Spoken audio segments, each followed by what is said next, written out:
First things first, I'm not an American, so this guide should really be called How to Prepare Your Bike for Winter. A simple and straightforward process, of course, but so many of us don't bother because the riding season just seems to drift away from us. My general rule of thumb is as soon as the gritters come out, my nice bike comes in. So let's start by washing the bike. This is the one time of the year when you really need to wash your bike properly. If you've got any road salt on it, then rinse it thoroughly with cold water first, as hot water makes the salt react more quickly with your lovely shiny bits. Then wash with hot soapy water as normal. If it's really dirty, get on your knees first with some water-based degreaser and a small brush and bond with your bike. It's important that you get all the dead flies and assorted poo off, as they will attack your precious paintwork. Rinse off and then get out the duck oil. Coat your engine, electrical parts and plastics, basically anything you're not going to polish. If you're forced to store your bike in a damp place, then I'd recommend using duck oil everywhere and forgetting about the polish. It's the very best protection you can use. Just a few points though. Take care not to spray your discs, as not only will you end up with oil on your disc pads, you'll also end up disappearing through the first hedgerow come springtime. Also, if you've got a leather seat, take it off and store it in the house before you get oil on it. Finally, it does mean you're going to have to wash your bike thoroughly to get it all off again.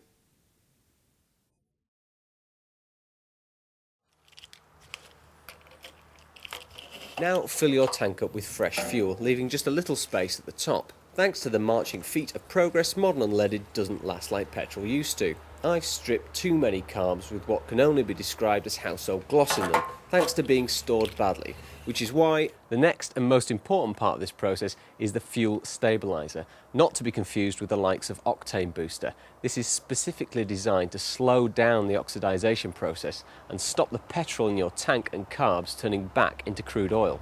I also like to swish the tank backwards and forwards a few times just to mix up the stabiliser. Now start the bike and run it until it's fully warmed up, so that all the moisture has evaporated from the inside of the exhaust and there's no steam coming out of it anymore. It will also make sure that the stabiliser has worked its way through the entirety of your fuel system.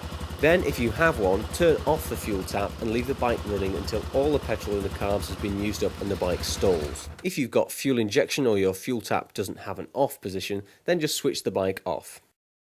Next, for that belt and braces feeling, drain the carbs of any remaining petrol. If your fuel tap doesn't have an off position, it's operated by a vacuum and should be closed if the bike's not running. If you're still draining the carb after an hour, then it's safe to assume your fuel tap isn't working properly, and neither is your brain. Again, if your bike is fuel injected, then just skip this step. So with the bike still warm, we're going to change the oil and the filter. The theory behind this is that used engine oil contains contaminants that will attack the internals of your engine if left for any time. Unused oil is contaminant free and so will protect better. Smear a little of the new oil on your filter seals, and if you want you can prime your filter with some new oil too.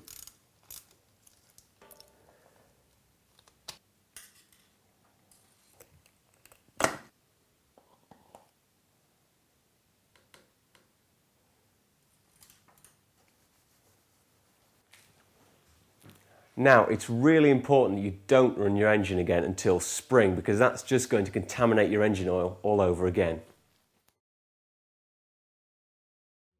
Now, there's two schools of thought when it comes to the battery. I personally prefer to take the thing off and leave it in the house, and here's why. Seemingly controversially, I don't like battery tenders. A battery that's constantly being drained by an alarm is also constantly being charged by the tender, and that makes for an unhappy battery.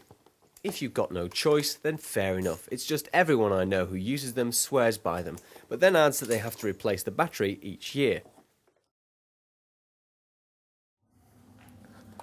If your storage is dry enough, then you don't really need to cover your bike completely in oil. However, you will need to polish all the painted parts and any chrome or polished alloy.